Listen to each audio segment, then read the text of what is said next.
Hey everybody, welcome back to another episode of Wellness Foreplay. That is because we ask 4 questions about a wellness topic every single time, and then we turn around and we answer those questions because we love you guys so much. So we're coming at you on Facebook, Zoom, and the regular podcast. So the thing about the podcast, you can't see our crazy faces and what we're doing and the fact that I hold up 4 fingers when I say foreplay, but you're listening in nonetheless. And we do this because we want to help empower you guys and make you better healthcare consumers and your own health advocates. Yeah. And by the way, if you are listening to us on the podcast, you can always go to dondiandmarcy.com and check us out, as well as our YouTube channel, Dondi and Marcy Nettles.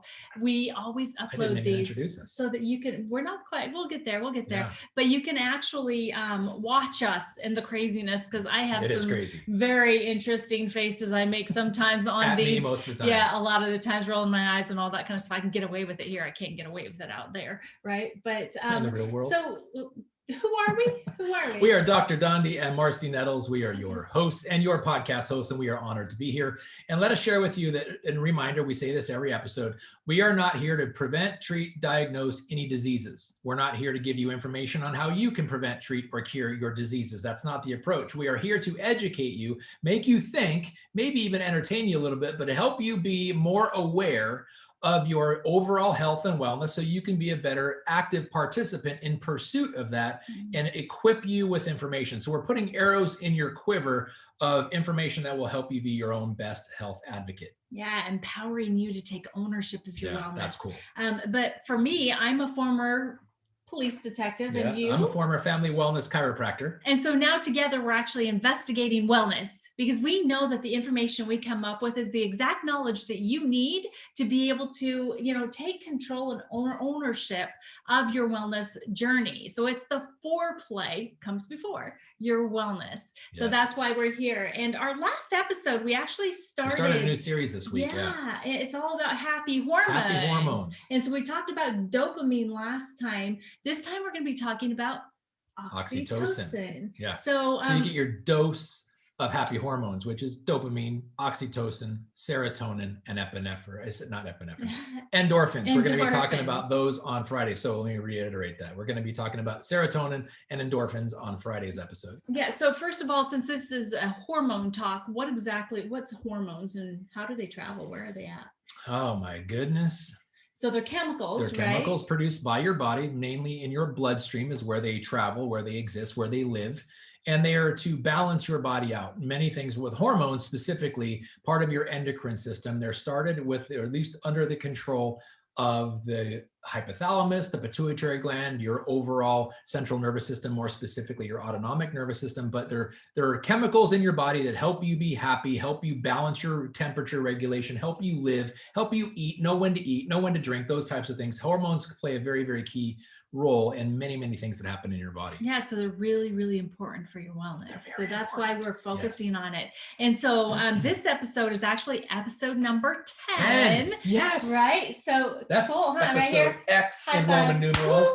All right, both awesome. hands. Awesome. So episode 10 is actually happy hormones. And this is part 2, talking about oxytocin. Okay. So the 4 questions that we're going to be asking today on this topic are, the first one is, what is oxytocin? Second one is, why is oxytocin so important? The third is, what effects is COVID having in your oxytocin levels? And then the 4th question is, how can you increase your levels of oxytocin? So you're asking, how can we make oxytocin contagious?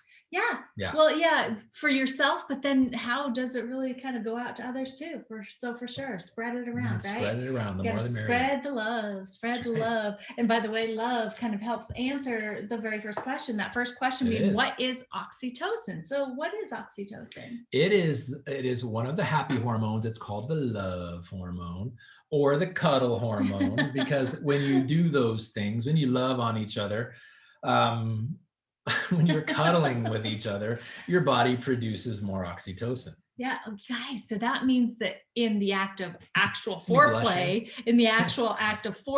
you are having so many oxytocins released into your body. So that's another reason why foreplay is such a good thing. Not just about this podcast, our for, the FOUR play, but the regular foreplay as well. So one of the things that I made note of that I wanted to make sure that we covered is that it's essential when it comes to childbirth, to breastfeeding, and for really strong parent-child relationships and bonds to happen as well.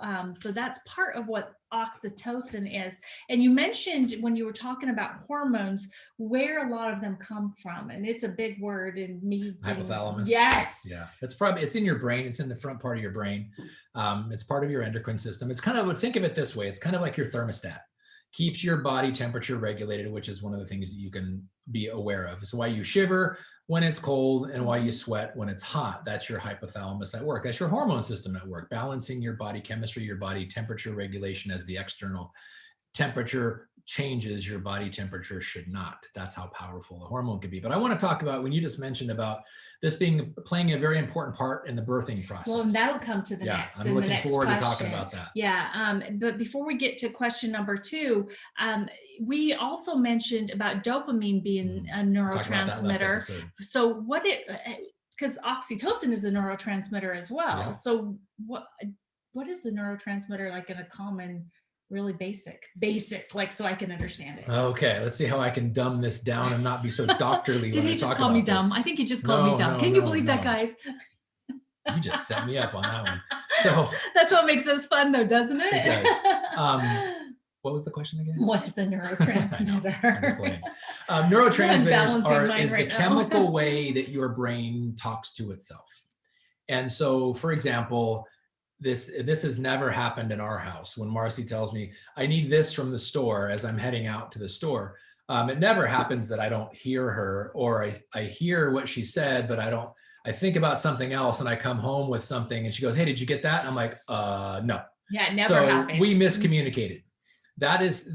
Call it static electricity in the communication process. You guys, or call it dropping a call when you're on your cell phone. Before, when we had land phones, we'd have static in the lines or stuff like that.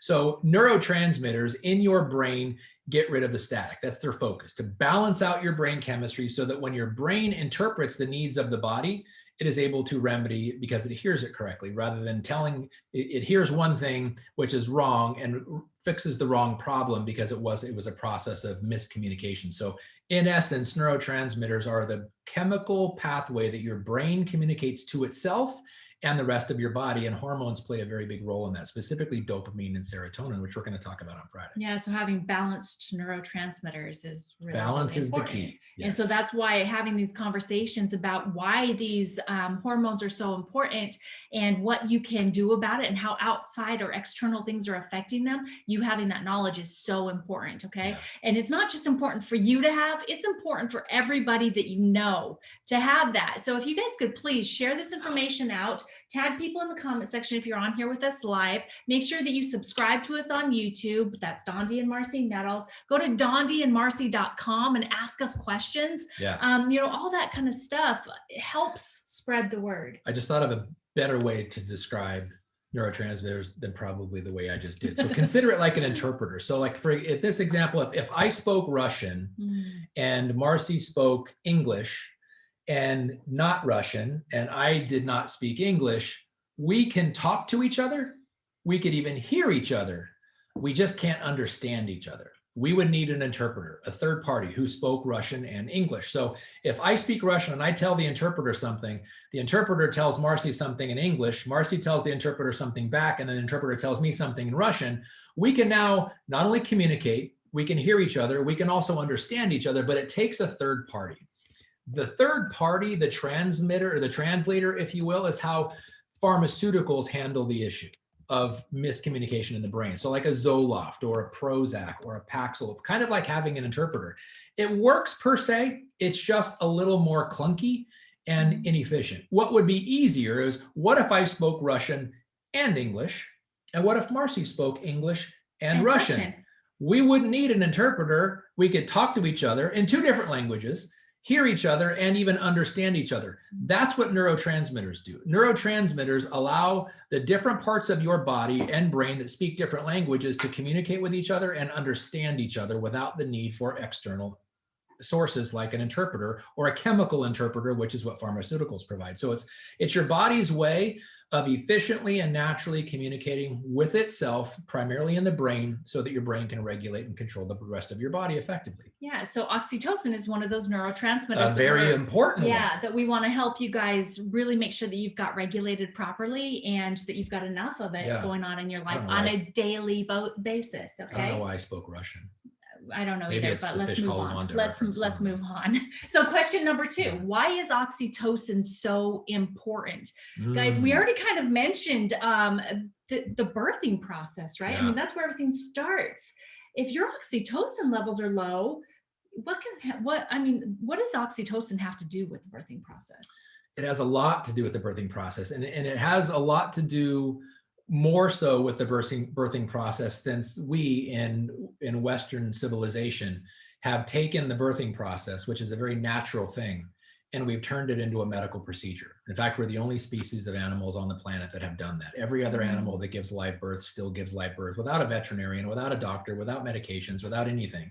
Humans have intervened in the subject because it's painful. So, for example, when a mother gets an epidural to alleviate the pain of childbirth, oxytocin is stopped, because oxytocin is very important for the contractions of the uterus. How does the uterus know when to contract? Well, it's the position of the baby. So there is a sensation happening in the uterus based on fetus position, and that information is sent to the brain. And it's a constant feedback loop as the baby drops and the uterus starts to contract or starts to relax, and we start having dilation and all of these things. These are all chemical communication pathways, but they're all interfered with by epidurals.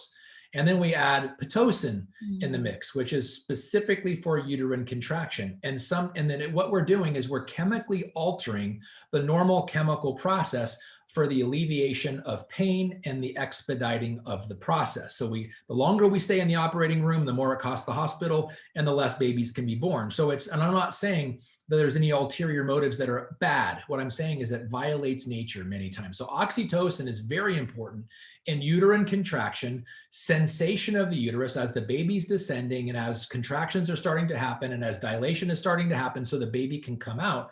Oxytocin is produced during that situation, and C-sections completely interrupt that process. And then there's the other part of it. Once the baby's born, the suckling of breastfeeding babies. Yes. A lot of times, and there's a strong correlation between C-sections and bottle feeding and natural births and breastfeeding. Natural births and breastfeeding have a high level of oxytocin, very strong maternal to baby bond. C-sections and bottle feeding deprive the oxytocin. And so when two human beings, like I'm creating oxytocin right now as I'm sitting hugging Marcy, and for those of you listening on the podcast, I'm just hugging my wife. That oxytocin is being produced in my body, but the really cool part of it is even if she didn't hug me back, it's still being produced in her body because she feels it's a sensation thing. It's why it's called the love hormone. So in the birthing process and of breastfeeding, it's very strong. It's a bonding hormone. It's a love hormone. It's a cuddling hormone. It's a bonding hormone among individuals that express physical touch, intimate connections, and obviously the case of the birth process, a pretty amazing experience. But that's why oxytocin is very important in all of that. And the way we can intervene with medical procedures and chemicals, we actually deprive the bodies of experiencing. Yeah, and I think we actually have to take it a step back because I kind of inferred that it all started with the birthing process, but it doesn't, started 9 months before. Right. Well, the thing is, guys, and if you know anybody that is either wanting to conceive, is pregnant, or is getting ready to give birth, they need this information. So please make sure that you share it out with them, how important it is to learn about these happy hormones for the process that they're going to be going in and through. But it's not just the birthing process, it's before conception that oxytocin comes into play, because like Dondi mentioned, this is like considered 23 seconds before conception. Did you really? I'm sorry, guys. Just laugh with me because just now we just gave you some dopamine, some, all kinds of different happy hormones by us laughing, you witnessing it, and we probably made you laugh too. Even tell that I'm blushing right now. Yeah, kind of pretty much. But seriously, you never know. This hormone is considered and is actually coined the snuggle hormone or the love hormone, and it's for a reason. It's because when you get close to someone, it's when you touch someone, when you kiss, when you hug, even when you just look at each other directly in the eyes and let the emotions flow, you are getting oxytocin just pushed out into your body. And it's such a good thing, such a good thing. And, you know, this is part of what reinforces friendships. It's part of what reinforces marriages. It's part of what reinforces child-parent relationships. All of that is oxytocin. It's the bonding hormone. Okay. And it's so, so very important. And so now that you know why it's so important, let's talk a little bit about question number 3 and what effects has COVID had on oxytocin levels for so many people, because this is such a big deal, guys. It is. There's so many people struggling right now. And it all comes down to social distancing, being away from the people that you love and care about, not being able to be part of the social activities that you normally are able to be part of. And so this is really putting a stress and a strain on the oxytocin levels that are being released into your body.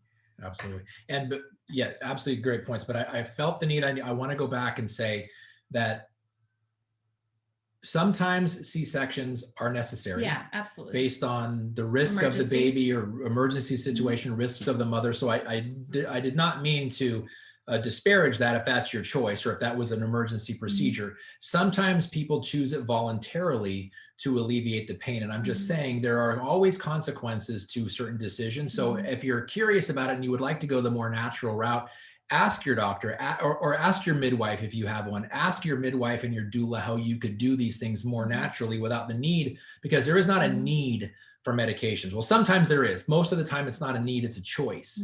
And in that choice, you deprive oxytocin in the situation. So, but now back to the COVID situation. Before we go there though, I'm glad that you did that, because it brought back some memories for me. I have not experienced C-sections, but with both of my 2 kids, you know, they were born back in the early 90s. And I think that we've become such a society of impatience and of fear, some of it, especially if you're a first-time parent, and just believing and trusting doctors instead of asking some questions about what's happening. Because for me, my first child, you know, it was right after 2 months after the death of my mother. And so I had been through a lot of stress. I had a lot of fear and pain in my life anyway. And so when I went in and they decided to go ahead and induce labor, even though there was nothing going on, there was nothing wrong other than I was under quite a bit of stress myself, but there was no physical problems. You know, we used Pitocin, and that was the most miserable experience that I have ever had to go through before the actual birth process. And then the actual birth process was so difficult on my son. You know, he had to go and be physically twisted around for him to be able to come out naturally. They had to use forceps, which is not a natural thing either. And it all is because I had some fear and I had impatience. And then because of that experience, I had the idea in my mind that I couldn't have a baby that size again. And he was only 7'9", guys, just get an idea here. That when my daughter came along 3 years later, we were afraid that she was going to be that size or bigger. And so we went in and wanted to be induced again. We just didn't want to use Pitocin this time. And so use the hormones to get me started in contractions, where if I would have just been patient and let my body go through the process, the natural birthing process, that more than likely it would have been a much more enjoyable experience for myself. It would have been much better for both of my children being born and coming into this world. And I would have been able to have the oxytocin levels higher for the bonding opportunity. So I think, you know, I'm glad that you brought us back to that.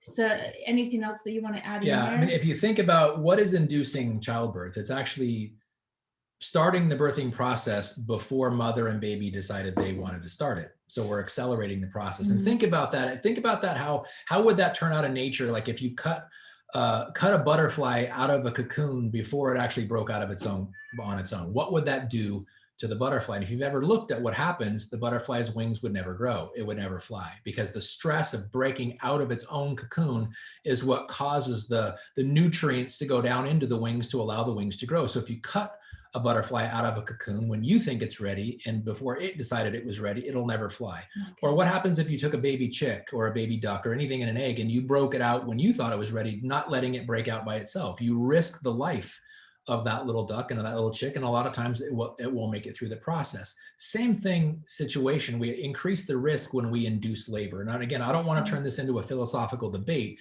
because people do have preferences, people do have fears, and they need to work with them.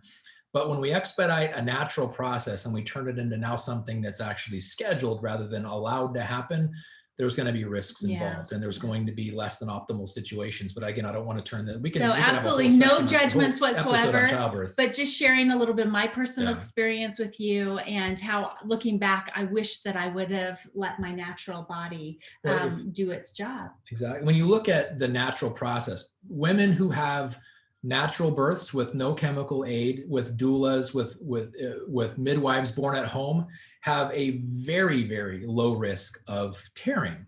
So episiotomies aren't necessary. And I'll just give you a situation. So my son was born 7 pounds, 2 ounces in a birthing center of a hospital. And there was Pitocin involved, no other chemicals other than Pitocin. But my ex-wife had the need to have surgery afterwards, because a 7 pound, 2 ounce son tore her as he was coming out, because there was chemical in the natural process. The natural process was disrupted. 3 years later, my 9 pound, 7 ounce daughter was born at home with our midwife, with our doula, zero need for an episiotomy and 0 tearing, not even 1 stitch, with a 2 pound, 7 ounce bigger baby in a natural environment. And it's when you honor nature, you get the results that nature brings. And so we want to go ahead and move on from this. We want to move on from this. We took a tangent on that. But it just shows you the importance of letting your body do the things that it was designed to do naturally, right? And oxytocin is such an important part of it. So back to question number 3, and how COVID has, affected oxytocin levels in us as a people is really detrimental, because social distancing has created this whole new, and I will not say what some people think I was just going to say, but a whole new situation to where you are being separated from the people that you love and care about the very most. Children are separated from their parents if they're adult children. Grandchildren are separated from their parents. People are being separated from each other in the hardest times of their lives, whether it's a loss of a loved one or someone that's actually giving birth in a hospital. They're being limited to being able to have their loved ones there with them. So there's so much less personal interaction amongst the people that you love and care about, that it's reducing the opportunities to have the proper oxytocin released, right? And then one of the things that I wanted to mention too, because I've experienced this myself, and so maybe you have too, is that during this COVID season that we've been in, I've been less active. I've not been as conscientious about the food that I eat, and I'm generally a really clean eater, don't eat meat, all that stuff, but also drinking more of things that I shouldn't be drinking. And so I experienced weight gain, and with weight gain comes a losing of confidence, right? Self-esteem and issues. Self-esteem, maybe some anxiety and just some bad negative thoughts about myself. And guess what all of those things combined do? They do not make you want to go and snuggle up with your husband. They do not want you to make you feel like you want to get closer to someone. No, it reduces your desire to be in intimate situations. And so that's one of the things that I've experienced personally in this past year, and am working hard now to correct all of that. And so, that's one of the things that I've experienced with COVID and with oxytocin opportunities. I've reduced those. And you're not alone. No, not at all. It's happened to millions, perhaps billions of people around the planet that are experiencing the same pandemic situations. It's just part of that. But the good news is that we can still, despite those circumstances, do what we can to create opportunities for our bodies to produce their own oxytocin. Or like when you're, even though you may be socially distanced from everyone else, the people that you're around the most, that are people who live in your same household, breathe your same air, you can obviously hug on them and get oxytocin and exchange oxytocin in that manner. But it is social distancing, and just the whole pandemic situation caused by COVID has had a significant global impact on oxytocin for sure. Much less prevalent than it ever has been. And also wearing masks, guys, hides your smile. Yeah. And so you have a beautiful smile. Don't hide it. Well, thank you. And I love yours too. Thank you. I am one of those people that smiles so big that most of the time people can see that it goes into my eyes too. So they know when I'm smiling, but not everybody is that way. Yeah. And so we've lost the opportunity to be able to share those personal engagements with smiles. And that's one of those times that most frequently, we can get an oxytocin increase is by smiling and sharing a good word with someone. And it's not just in intimate relationships. It's like kids in the classroom have their friends, and they have their peer groups, and they're in close proximity. Socialization increases oxytocin. And when you get into a Zoom, so kids are taking Zoom classes, and you can, obviously you're watching us through artificial means, you're watching us on video and on Zoom right now. And if a situation, you can express love for somebody through a Zoom, and you can actually get a little bit of oxytocin produced from that, but not anywhere near where it happened if you were in each other's presence and you were able to anchor that with a hug. So the lack of physical touch and lack of socialization as just a general rule has significantly caused plummeting of oxytocin, which again is why happy hormones are so important and why there's a lot less happiness right now than there has been. And this is why we are doing this episode. And I want to piggyback on that too, around our kids and around even us, we're used to being out and being with people all of the time, and interacting with people all of the time, right? But with our kids, again, they don't know how to handle these types of things. And so when they are being secluded and they're behind a computer screen for their classes, instead of actually being in their classrooms, then this all leads to anxiety for them. It leads to fear. It leads to their personal boundaries being smaller and smaller. They don't understand how to work within these restrictions, right? It can lead to depression. And we've seen that it's led to higher numbers of suicide in young people. Guys, because they're not getting that social interaction, and their oxytocin levels have plummeted. And by the way, it's like, I'm looking here and it's like, my best jump buddy, Craig Jackson's on the live feed with us. And I love that, because when we slid out, I don't even want to say we jumped out of an airplane together. We slid out of an airplane together. He's the professional that brought me down to the ground safely. And yet I would have to say that all the happy hormones were bouncing out and around and all over the place in that experience. They got up into the atmosphere. They went all around the world. Fabulous, doing something that's outside of your normal. And the excitement around it. I'm getting it now too. I'm getting it now, right? So it's so great to see you on here, Craig. But so what we're trying to do is we're trying to get these oxytocin levels up. And even though we can't be with each other, even now, if you're on Zoom with someone, if you can make eye contact, if you can practice, having true communication with someone, even if it's through Zoom, you can still get an oxytocin rush, push. Yeah. Awesome. Do you have anything else you'd like to add into question number 3 about how COVID is affecting? It's just the lack of socialization. So if you just be more social when you're out, say hi to people, get that response back, because if it's when a smile is returned or a wave is returned or a hello is returned by someone else reciprocating that to you, it's going to make it overall positive. Your body's going to be much happier from the hormone side of it. Because when you're walking, if you don't say anything and you're passing somebody on the sidewalk, it's interesting to watch somebody just like take an extra wide step around you, trying to maintain social distancing. And it's like, if you're not used to that, and it's only been happening for a year, none of us are used to this. No. It affects your self-esteem, and it affects the thought process, even though it was never meant to do that. So we're living in kind of an artificial environment right now with all of this that's happening, but it doesn't mean we have to stay a slave to that. We can do our part to increase our own happy hormones, saying hi, to just giving somebody a hug, giving somebody a high five. That moves us into question number 4. Question number 4 is how can you How can we increase increase it? your oxytocin levels? And in doing so, by increasing your own, the people around you are going to be having those increases too. Yes. So I love this question because really it just means you have to be willing to be bold and to step outside, right? We've got to increase our social interactions safely. Do what you need to do to be safe, but you need to be more social. You need to be able to look at someone in the eyeballs when you're talking to them. Because I don't know about you guys, but over the past year, I've noticed myself deviating from looking at people in the eyes, and it comes with and it also comes with self-confidence. Yeah. Because when your confidence drops, it's harder to look at someone else in the eyeballs, right? And so really focusing on that and stepping outside and getting more interaction with people, making sure that you stay connected with your friends and family, planning events. Did you know that even just the act of planning an event can give you an oxytocin drip?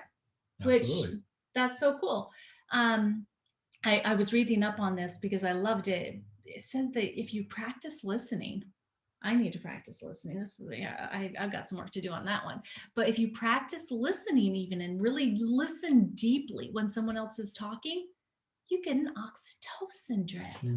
Did you know that? I did. And they know it. They can tell the difference between superficial listening and deep listening. Yeah.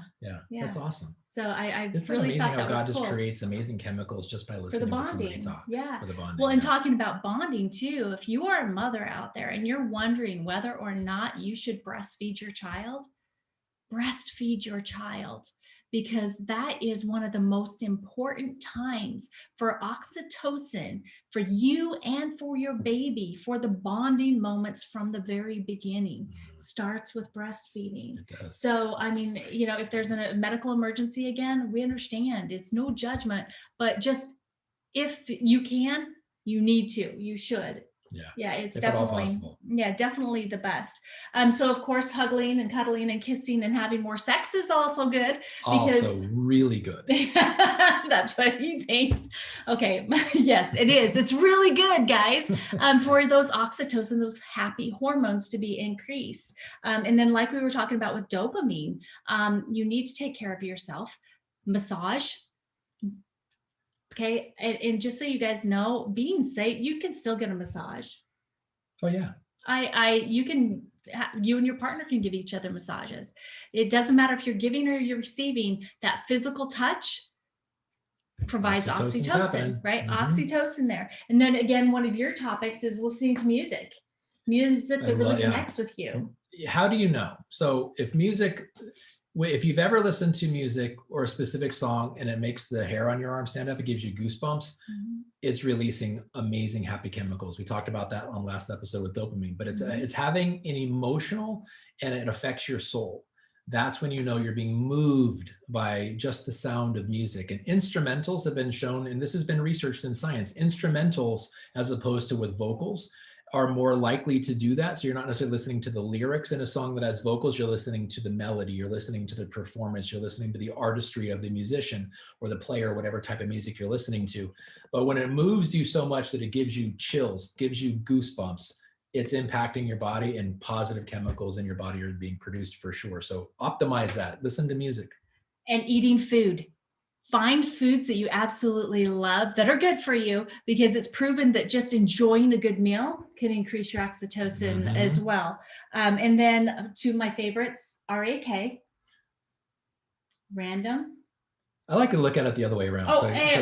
It's the word arc. Arc. But that's how I like it. Yeah, you're right. I did correct it on the computer, but not acts of random kindness. Yeah, you're right. We're going to talk about that on next episode. Yeah, so acts of random kindness. Go out and do something good for somebody, right? And then another one is pet your dog. Seriously, or your cat. Your dog. Pet, yes. Pet your animals. Yes, because animals give unconditional love. And when you spend time with them and you're petting them and just talking to them, all kinds of amazing oxytocin is being released. Yeah. And they're not social distancing because they don't know how. Oh gosh, no, they don't. It's that unconditional love, unconditional acceptance. Yep. You walk out your front door to get the mail, you come back, your dog acts like you've been gone for 2 weeks. Forever. They're excited to see you. Yep. Yeah. Pet your dog, pet your cat.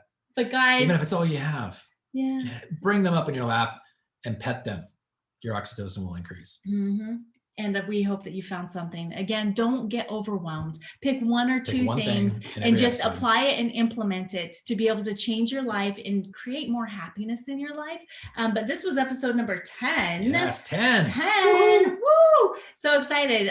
All about happy hormones. And this one was oxytocin. So on Friday, we're going to be covering the last two letters of the acronym DOSE. We've already covered dopamine and oxytocin now. And on Friday, we will be covering serotonin and endorphins. So guys, thank you so much for joining us today.